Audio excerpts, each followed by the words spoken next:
So, welcome back everyone to the first panel session of our very nice Helmholtz Information and Data Science Career Day. Thanks again to Xiaoxiang who gave a very, very exciting introduction talk to information data science and Earth observation data.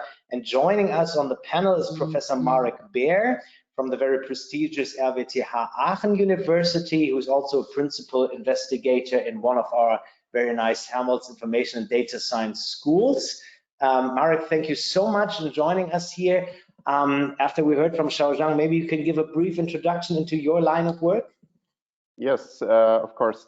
I would maybe start with the introduction how I came to this profession. Very briefly, I studied physics at the Warsaw University, and then together with my family, I emigrated to the United States, and I studied aerospace engineering and mechanics at the University of Minnesota. And this was actually my first contact with numerical methods, with computational engineering, mostly simulation science. And I stayed involved in this field for since then, basically. I was faculty member at University of Minnesota, at Rice University in Houston, Texas. And for the last 15 years or so, I had the chair for computational engineering, or computational analysis of technical systems at RWTH Aachen University. And since coming here, I became a big fan of interdisciplinary activities. I am responsible for a bachelor master study program on computational engineering and also international master simulation sciences together with Forschungszentrum Jülich. And that was my main involvement with Helmholtz already about 10 years ago. In most recent days, I'm also a member of the HDSLE, so the Helmholtz School on Data Science and Life, Earth, and Energy, where we work on various aspects of machine learning as it applies to applications in my line of work. And my applications, from the name of the chair, you could not tell it, probably it's very general, but we work on health issues or biomedical engineering, design of biomedical devices. So this is the life part of HDSLE, and also on production technology. So design of processes that are energy efficient for injection molding, extrusion, all sorts of very important production processes. And this is my main connection to data science currently, as the processes that we model in production engineering become more and more complex. The bottom-up representation with models, physical models, becomes insufficient. We have to take other aspects into account, very factory-wide aspects or society-wide aspects, and they are impossible to represent with the bottom-up models. So we also approach things from the other direction, from the machine learning side. Thank you, Professor Behr. It's amazing to see how you utilize these new technologies in so various fields. I'm truly excited. So maybe I can ask you the first question. I mean, being a principal investigator in this nice Helmholtz Information Data Science schools, what do you look for in like ideal candidates that apply for a PhD position with you? Mm-hmm. We look for qualifications that, as I mentioned, are very interdisciplinary. So people who work on our projects, they need to know, of course, the application. It could be physics, it could be engineering, but they also need to know mathematics. They need to know foundations of mathematical methods, numerical approximation, because we still use these bottom-up models that are based on partial differential equations. They need to know computer science, because we use all our methods are implemented in computer codes, which are quite complex, parallel programming, high performance computing. And increasingly, they need to know data science. So it used to be that we employed PhD students who had no exposure to machine learning, to artificial intelligence. Now we definitely look for it. So, and we have a lot of people logged in on the master's level. What would you suggest to those people if I want to come and work with you, apply with you in a year or two? What should I focus my university studies on? So again, I'm a big fan of interdisciplinary master programs, and I think they are quite widespread, especially in Germany. I think every major university has a master program on something like computational engineering, simulation sciences. There are new programs in Aachen, for example. There is a new program on data science organized by the computer science department. Of course, we also like to employ traditional master graduates, but they would need to have some good selection of elective courses that they've taken during their master program. So in Bachelor of Mechanical or Master in Mechanical Engineering, you can select many courses in addition to the core curriculum, and you should try to include data science courses, simulation courses in that set. Do you agree, Xiaoxiang? Well, yeah, we are not that specific. I would say, since we are, let's say, working on very interdisciplinary environment, this means we need a wide range of expertise. In case you have not started with training in machine learning and data science, I don't think it's too late if you now get yourself prepared.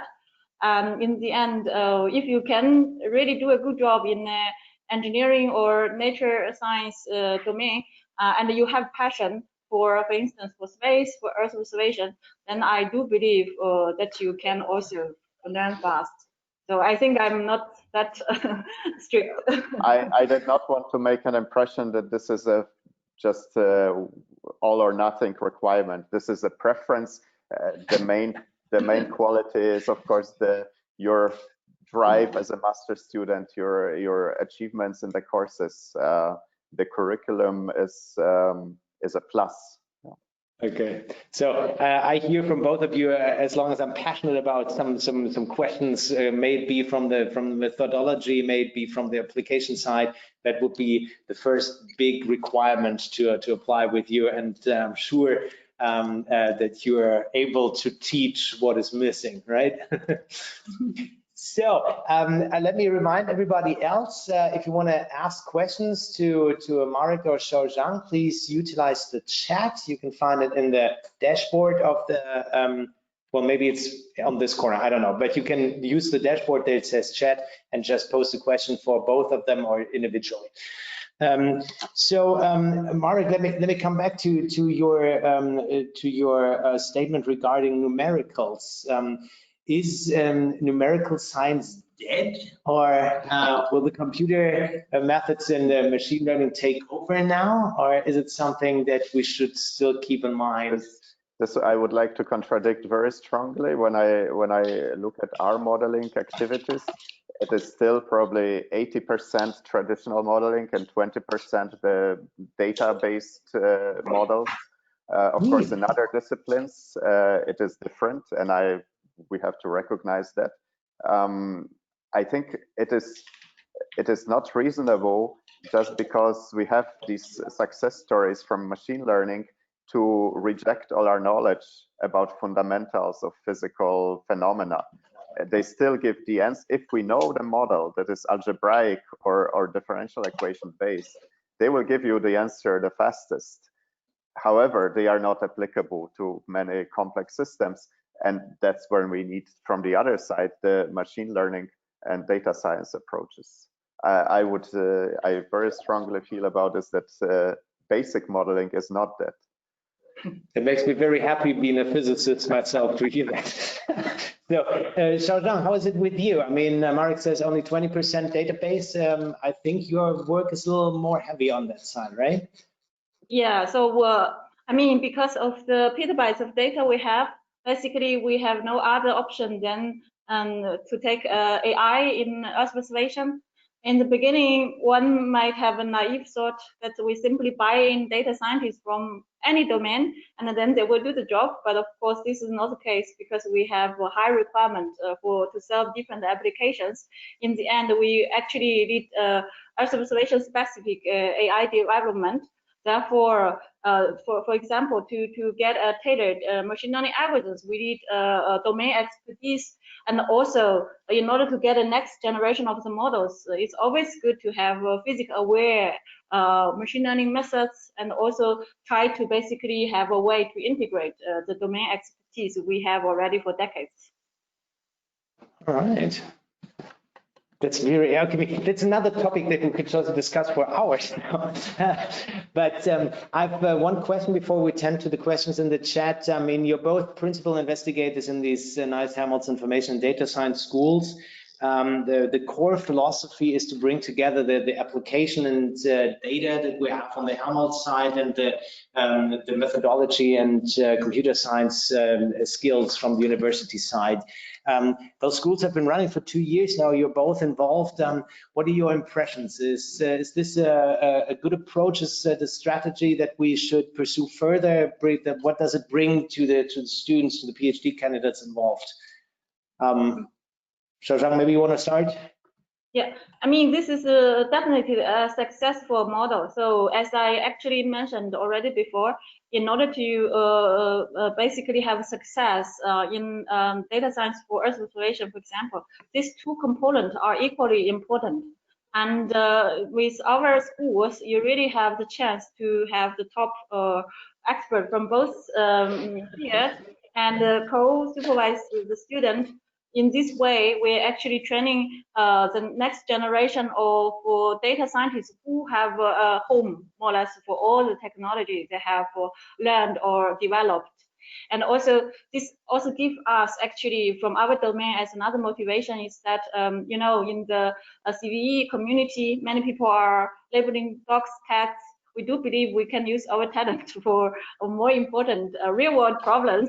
And if this would be also the wish of the students, Helmholtz is definitely one of the best places to do so.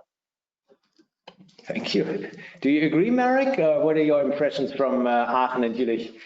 Yes, so we have collaborated with Helmholtz mostly through Jülich before, and of course these collaborators are still involved in the HDSLE, but now we have the opportunity to draw on expertise from Helmholtz from broader range of principal investigators. For example, Dr. Achim Basermann from DLR in Cologne is co-advisor of my student in the machine learning project, where he helps us apply modern artificial intelligence techniques to this data-driven modeling. All right. Thank you so much. Glad to hear that. Victoria, I'm pretty sure there are some nice questions in the chat as well from the audience. Exactly. We got very interesting questions.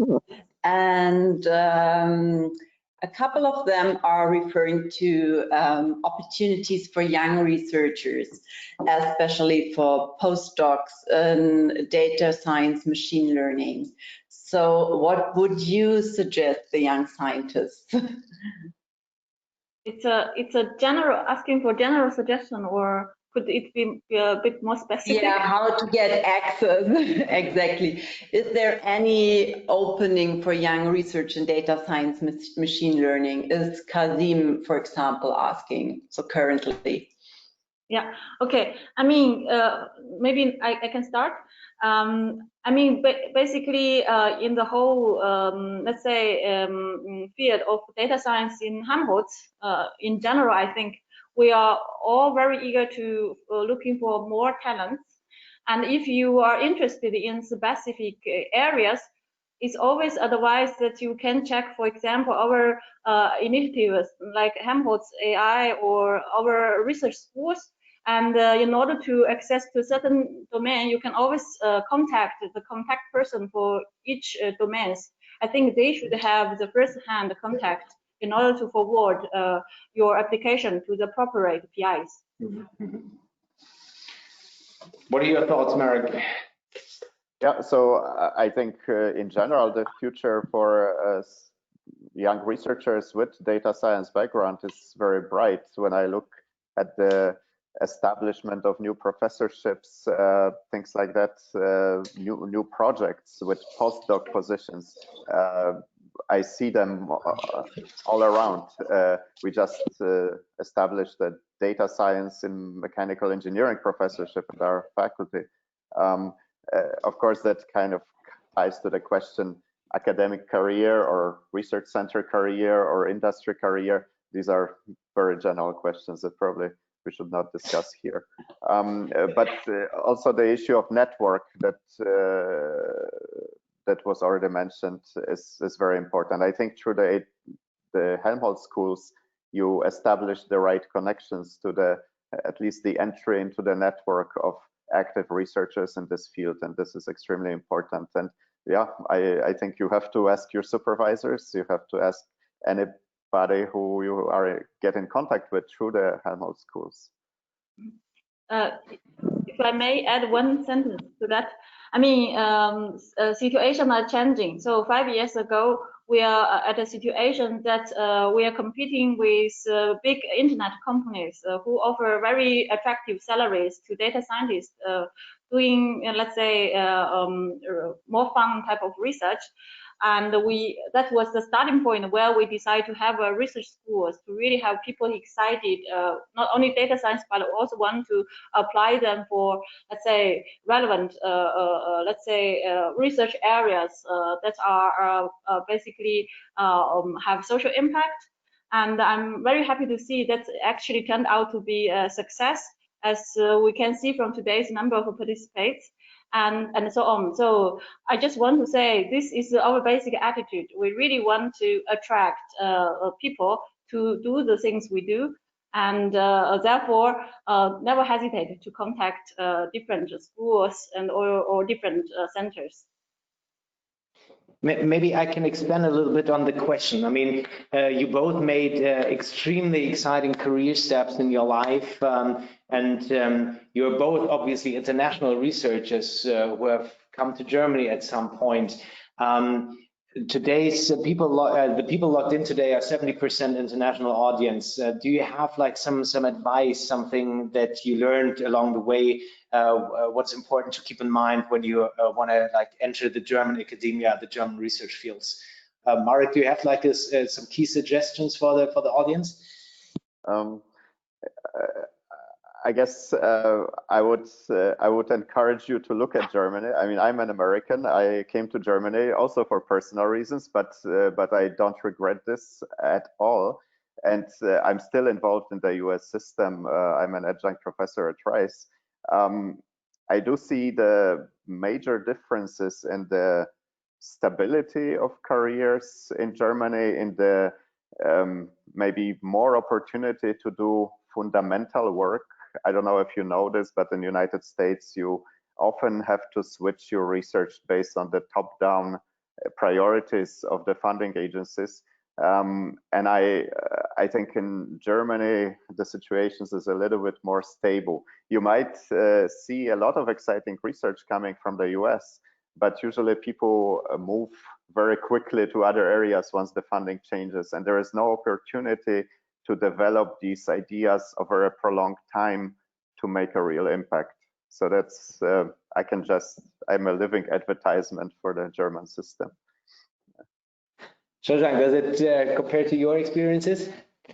Yeah, I mean, since many of the audience are also at the bachelor and the master levels, I would say if you really come to Germany, don't be afraid of the language and try to learn it. Don't treat yourself as a foreigner. Try to get familiar with the culture. It's more fun, and it also makes your study actually probably more enjoyable. And for the more advanced researcher, I would say in Germany, I think the really good thing is that everything is not that KPI driven. So basically, you really have time, and you can follow your intrinsic motivation to do science. You don't have to promise you'll publish how many papers this year. You really have time for yourself. That's good.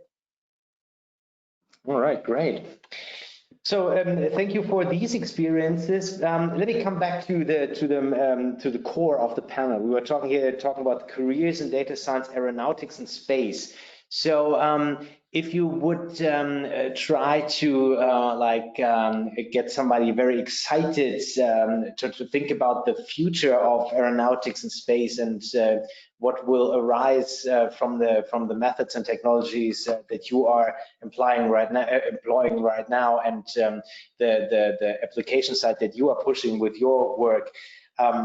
Could you extrapolate maybe a little into the future? Let's talk a little science fiction. What will happen in the field of aeronautics and space in like the next 10, 15 years? What will be the next big milestones, Matt, the new fields that, let's say I'm a young researcher and I will enter with the program in 5 years, 10 years, around 2030 maybe. What will be the questions of the future that you guys will address? Marek, do you want to start? Sure. I would mention maybe two different levels. On the kind of detailed level, we are looking at lightweight design of airplanes, on reducing the weight that is required by making extremely flexible structures. So aeroelasticity plays a major role in that. And of course, the design cycle of commercial airplanes is extremely long. So you don't know whether the research you start today will actually lead to an actual airplane by the time you retire. But this is one major activity for us. And of course, the modeling issues are still remaining, how to accurately and in a predictive way represent such a commercial aircraft. But then on a system level, I see all these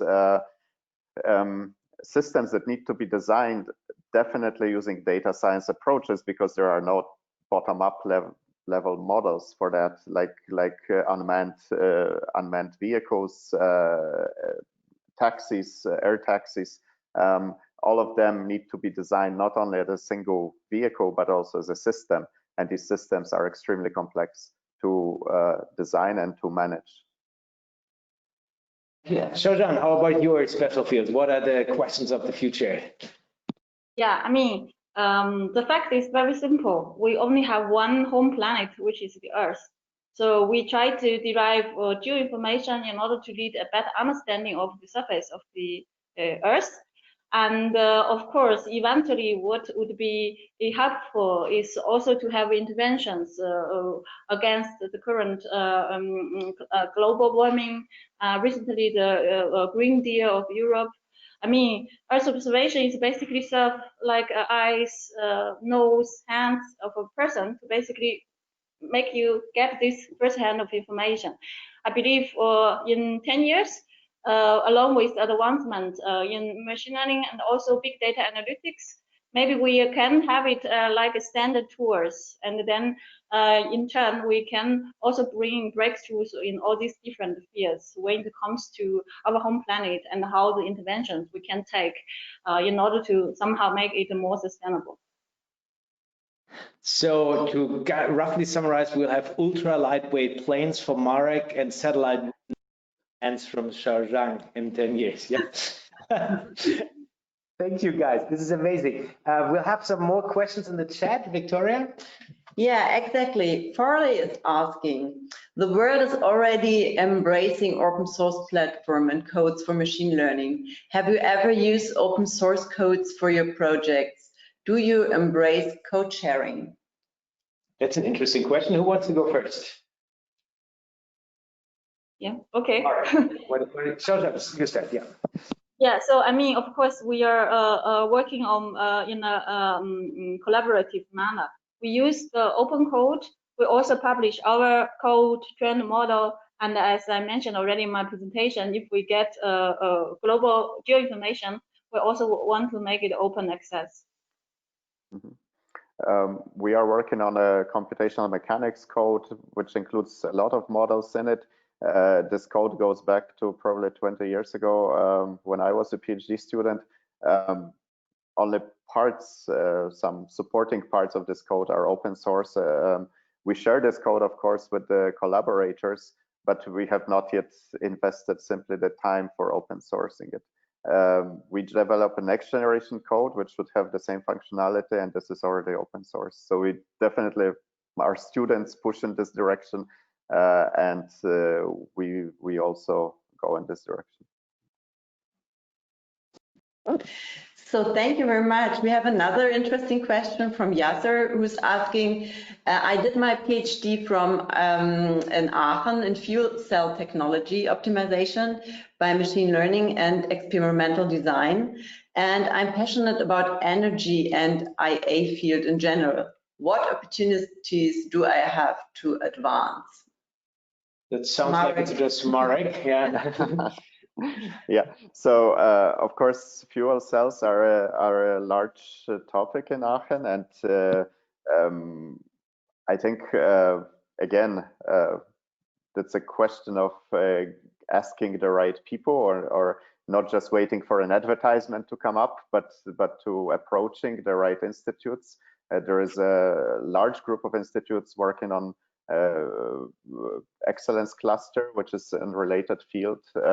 I would definitely just approach the professors involved there if they know any postdoc positions. And as I said, there is such a large group of projects that I'm sure that there are open postdoc positions. Not all of them are advertised because sometimes we fill them rather quickly.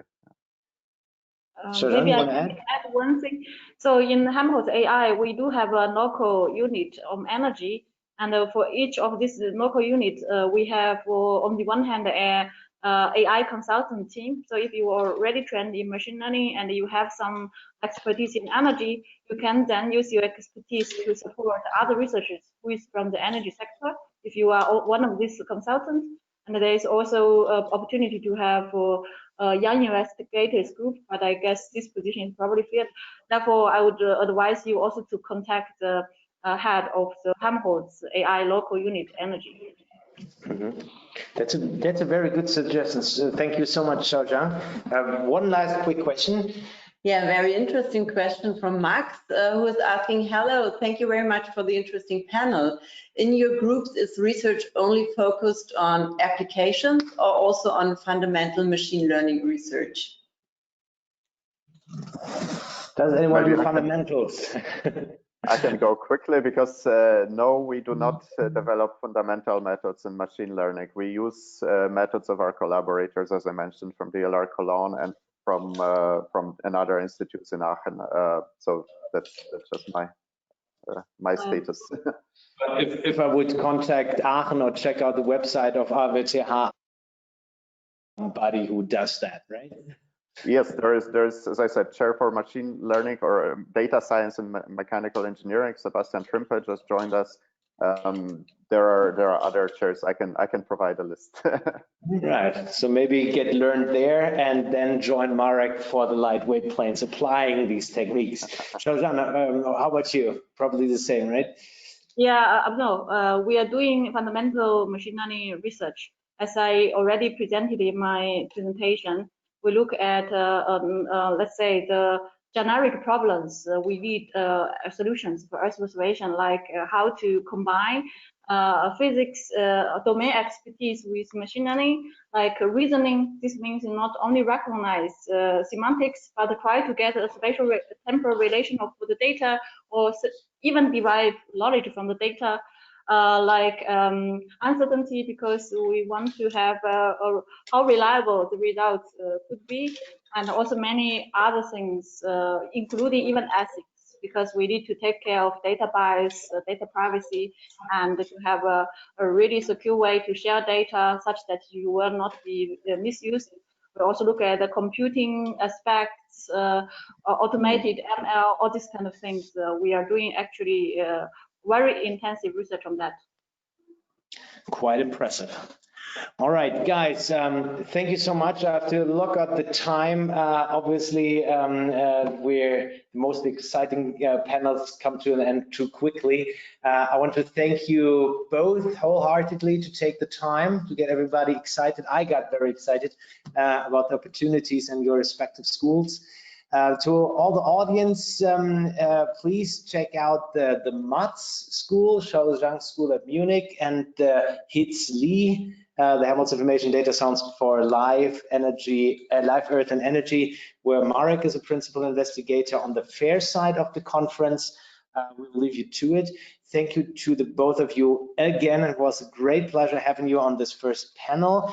And to the audience, I would love to see you all around again at 12:30 for the welcome address by the president of the Helmholtz Association, Ottmar Wiesler.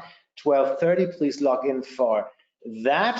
And get yourself involved and visible to all your peers attending this virtual conference using our nice Twitter hashtag Helmholtz Career. So let's thank the panel again. I would say a safe trip home, but I see you're in your offices. So maybe you take a couple of minutes and join us in the chat. It was lovely having you. Thank you so much. And to all the rest, see you again at 12:30. Thank you, Andreas. Thank you. Bye. Bye-bye. Okay, so